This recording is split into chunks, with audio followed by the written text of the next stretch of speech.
Halo, selamat pagi anak-anak. Bertemu kembali dalam pembelajaran pendidikan agama kelas 3 dengan tema hari ini adalah melestarikan lingkungan alam.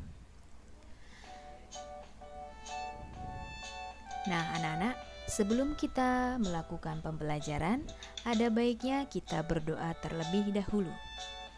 Dalam nama Bapa dan Putra dan Roh Kudus. Amin.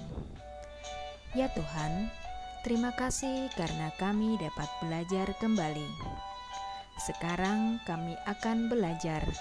Berkatilah kami agar dapat menerima pembelajaran dengan baik.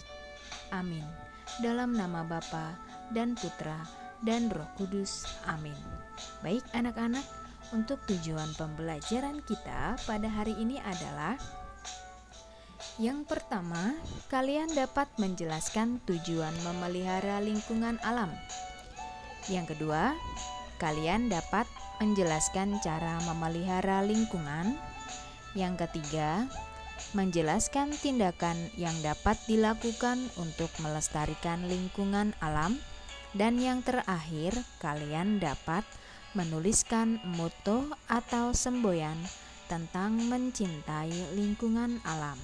Oke anak-anak, Allah telah menciptakan semesta dan seluruh makhluk yang ada di dalamnya, yaitu ada manusia, binatang, dan tumbuh-tumbuhan.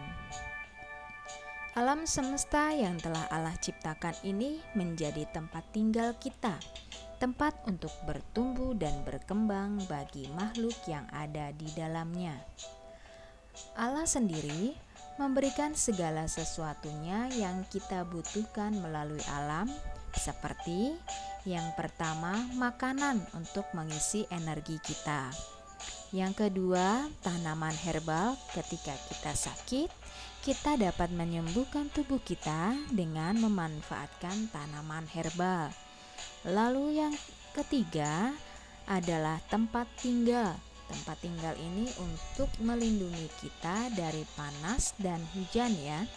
Nah, selain itu melindungi kita dari hewan buas. Nah, selanjutnya ada sinar matahari. Nah, sinar matahari ini sangat membantu kita untuk dapat bertumbuh.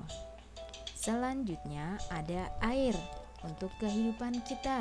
Tanpa air, semua makhluk yang ada di bumi ini tidak dapat hidup dan berkembang. Nah, yang terakhir adalah oksigen atau udara segar ya. Tanpa udara segar, tentunya kita juga tidak dapat hidup ya. Oke anak-anak. Nah, marilah kita mendengarkan sebuah cerita. Desa Kopisan adalah desa yang sangat indah dan subur. Seluruh desa kelihatan hijau karena ditumbuhi berbagai tanaman dan pohon-pohon yang rindang. Setiap pagi terdengar kicauan burung. Penduduk desa menanam berbagai jenis sayur mayur untuk dijual ke kota. Di desa itu terdapat sebuah bukit. Dan di kaki bukit terdapat mata air yang menjadi sumber air bagi masyarakat. Pada musim kemarau, mata air tersebut juga sangat membantu orang kota karena mereka dapat mengambil air dari desa tersebut. Keadaan desa berubah beberapa tahun ini. Sayur yang ditanam banyak yang tidak bisa dipanen, sehingga masyarakat tidak cukup membiayai kehidupan keluarganya. Burung-burung yang tidak terdengar lagi kicauannya. Yang terdengar hanyalah suara palsu burung yang direkam untuk memancing burung walet agar hinggap di rumah yang telah disiapkan.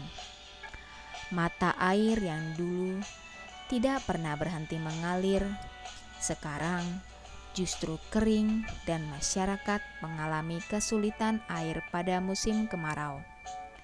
Mengapa hal ini terjadi? Ternyata masyarakat mulai menebang pohon-pohon untuk dijual kepada pedagang-pedagang kayu, dan mereka menjadi malas untuk mengurus kebun yang mereka miliki. Akhirnya, desa itu menjadi gersang. Nah, anak-anak, demikianlah cerita dari Desa Kopisan. Nah, kesimpulannya adalah desa yang tadinya subur, airnya tidak pernah berhenti mengalir. Sekarang, desa tersebut menjadi gersang dan tidak dapat mengaliri air untuk kehidupan rakyatnya. Mengapa hal itu terjadi, anak-anak? Ya, tidak lain dan tidak bukan adalah karena ulah dari manusia sendiri yang menebang pohon-pohon tersebut, sehingga desa tersebut menjadi gersang. Nah, dari cerita ini kita dapat belajar ya. Maka dari itu anak-anak, kita harus pandai menjaga dan melestarikan alam. Menjaga alam ini dengan baik, misalnya seperti menanami pohon. Kemudian, kita dapat membuang sampah pada tempatnya, menanami tumbuhan bakau di tepi pantai sehingga terhindar dari abrasi. Kemudian, kita juga dapat mengeruk aliran sungai yang penuh dengan lumpur.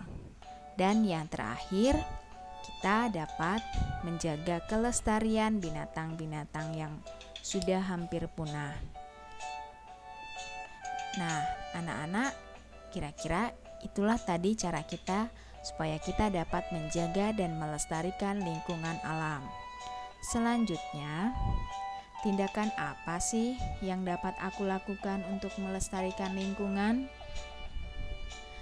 Yang pertama yang dapat aku lakukan adalah menanam tanaman di lingkungan rumah. Yang kedua, aku dapat menyiram tanaman yang sudah aku tanam sehingga lingkungan rumah menjadi indah. Yang ketiga, aku dapat membersihkan lingkungan rumah sehingga lingkungan menjadi asri dan indah. Yang keempat, kalian dapat menggunakan sepeda. Ya, menggunakan sepeda supaya gas-gas beracun yang berasal dari kendaraan dapat berkurang dan memunculkan udara yang segar bagi kita semua. Selanjutnya, kita dapat memberi makan kepada hewan-hewan, ya. Nah, anak-anak, untuk tugas kita pada kesempatan ini adalah yang pertama, kamu harus menjelaskan mengapa kita perlu melestarikan alam. Yang kedua, sebutkan akibat-akibat dari rusaknya lingkungan alam. Yang ketiga, sebutkan aneka kegiatan untuk melestarikan alam. Nah, anak-anak, Bu Guru ulangi lagi ya untuk tugas-tugas yang akan kalian kerjakan pada kesempatan ini. Yang pertama, jelaskanlah mengapa kita perlu melestarikan alam. Yang kedua, sebutkan akibat-akibat dari rusaknya lingkungan alam. Yang ketiga, sebutkan aneka kegiatan untuk melestarikan alam. Sudah jelas ya anak-anak untuk tugas dari pelajaran kita hari ini? Nah, anak-anak, kita sudah sampai di ujung pembelajaran kita. Nah, sekarang marilah kita berdoa. Dalam nama Bapa dan Putra dan Roh Kudus. Amin. Ya Tuhan, terima kasih kami ucapkan karena Engkau telah memberikan kami alam yang indah. Ya Tuhan, melalui pembelajaran hari ini, semoga kami semua dapat merawat dan melestarikan lingkungan yang telah Engkau percayakan kepada kami semua. Amin. Dalam nama Bapa dan Putra dan Roh Kudus. Amin. Selamat mengerjakan anak-anak, semoga Tuhan memberkati.